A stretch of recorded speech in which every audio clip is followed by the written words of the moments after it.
Hey everyone, I am Norman and I'm at the lake. I'm spending an entire week with a friend of mine's Omega Seamaster 300 Coaxial 8800. So today we're going to review it. Well, most of the time. Oh yeah.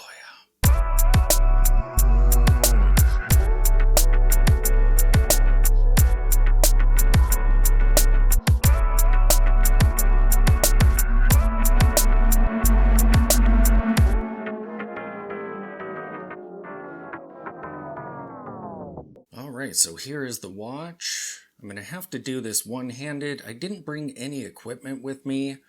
I wasn't planning on doing a video at all, so I don't have a tripod. Luckily, I did bring my microphone, so I'm able to do this video. Since I was borrowing this watch for the week, I really had to do a review of it while I had a chance to. So this is it. So amazing. I'm actually not a huge fan of these watches. In pictures, they just look so 1990s to me. However, in person, oh, it just looks amazing. And those waves on the dial are a lot more subtle in person than they are in pictures, and it just looks great. So it's not on its original bracelet. He just brought this NATO strap, which looks really good with this watch, with the gray and that red that ties in with the red pops that are on the dial and the seconds hand.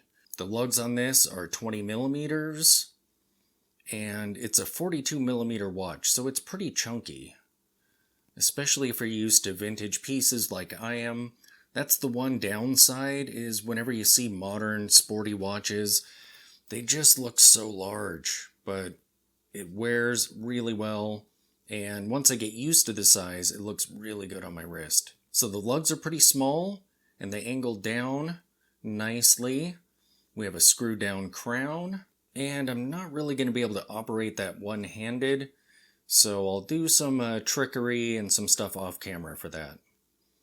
And we see that it has some guards there, and they flow nicely with the case. And somehow the helium escape valve actually doesn't bother me too terribly. So let's see what it's like to use this crown. So I have it popped out, and I'll go ahead and wind this one-handed. And it is buttery smooth. That is just so nice. It has a date wheel at the 6 o'clock. We'll set the time on this. That is also amazingly smooth. I mean, this feels like the luxury watch that it is when you're setting the time and winding it. You can see that this movement hacks, and we'll see how this date wheel does. So bring this around to midnight, and boom, it pops over right at midnight. Very nice. We'll pop this crown back in, and there goes the seconds hand. Screwing it in and unscrewing it is super smooth as well. It doesn't catch or anything weird like some watches do. You know, they're kind of tricky to get screwed back in sometimes to catch those teeth, but this is just nice and smooth. And we see the typical Omega grip on the edge of the bezel there. I really like this font. Kind of stretched out, very large and legible. Very cool. And the bezel action. It's kind of tricky to grip this one-handed, but nice and solid. Absolutely zero backplay whatsoever. Just really dialed in. And of course, the alignment is perfect. Just spot on. Looking at the dial, look at those indices. They're framed and they rise up way above the dial like that. So cool. The hands are pretty crazy. It took me a little while to get used to those. I've seen them before, but not in person and not in use. I've been wearing this off and on throughout the week. It's done great in water. You actually don't even notice it on your wrist, even though it's so big and bulky and heavy. It just kind of vanishes, even with a strap like this, so all the weight's in the watch head. I love that seconds hand with that red on there.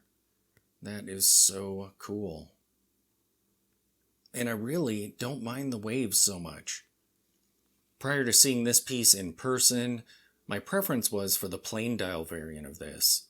but having sort of a glossy dial like that and the waves just like laser etched in there, it looks really cool. And now for the real star of the show. Look at that exhibition case back.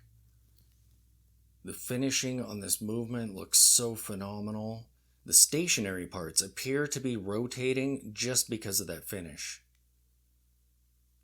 What a beautiful movement. Absolutely phenomenal. There's a reason why this movement is held in such high regard, not only for its accuracy, but just look at the beauty of that movement. That is so gorgeous. And I love this case back. It's super minimal. There's hardly any writing around the edge, but then we have some text on this flywheel here. Omega Master Coaxial 8800. That just looks so cool. And I also have the box. And that is amazing. It's like piano finish on here. Just look at the quality of that box. Those hinges are just phenomenal. That is so cool.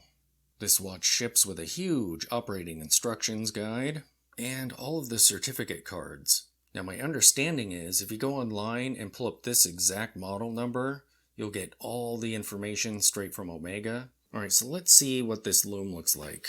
So I just put this out in full sunlight, and look at that blue hue. That is so cool. As you can see, it's not a real intense Loom.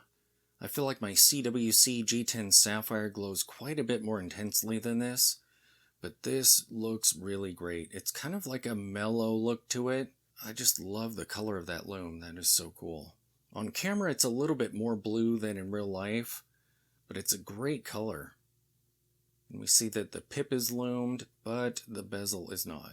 As for the specifications on this watch, the case size is 42 millimeters, the lug width is 20 millimeters, the case material is stainless steel, the bezel is ceramic, the crystal is sapphire, the movement inside this watch is the Omega Coaxial 8800. And this was produced in 2019. Alright, so let me take off my CWC G10 Sapphire, and we'll see what the James Bond watch looks like when you're wearing it. Here is the Omega Seamaster 300 on my 7-inch wrist. And I'm wearing this NATO like a single pass. I put the second pass around underneath, which kind of helps balance the watch head with this thin strap, and it makes it really hug your wrist. Just look at that. That is so cool. This watch has been so fun to spend a week with. It's not a piece that I would get a chance to experience, so I'm so glad that my friend Keith brought his this week. Absolutely amazing looking. I feel like James Bond, only with a mimosa. So there you have it, an amazing James Bond watch from 2019. This watch is so tough and brilliant, and that case back, the display case back, is absolutely breathtaking. Thanks for watching.